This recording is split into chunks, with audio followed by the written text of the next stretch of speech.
So if you're experiencing this error, what you need to do here is to just go to library, then find Fortnite, press on the three dots, go to manage, then press on this folder here, and then you will see this file. Then you just need to go to Fortnite game, binaries, Win64, and then easy anti-cheat.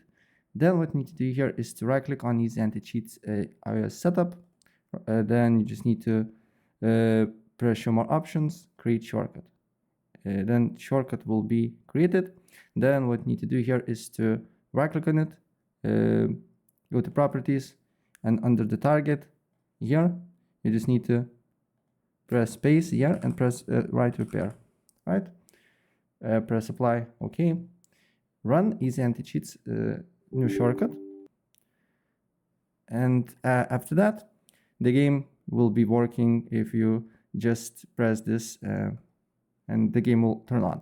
Also, you can move it to desktop or whatever you like and access Fortnite from desktop. So that's basically it.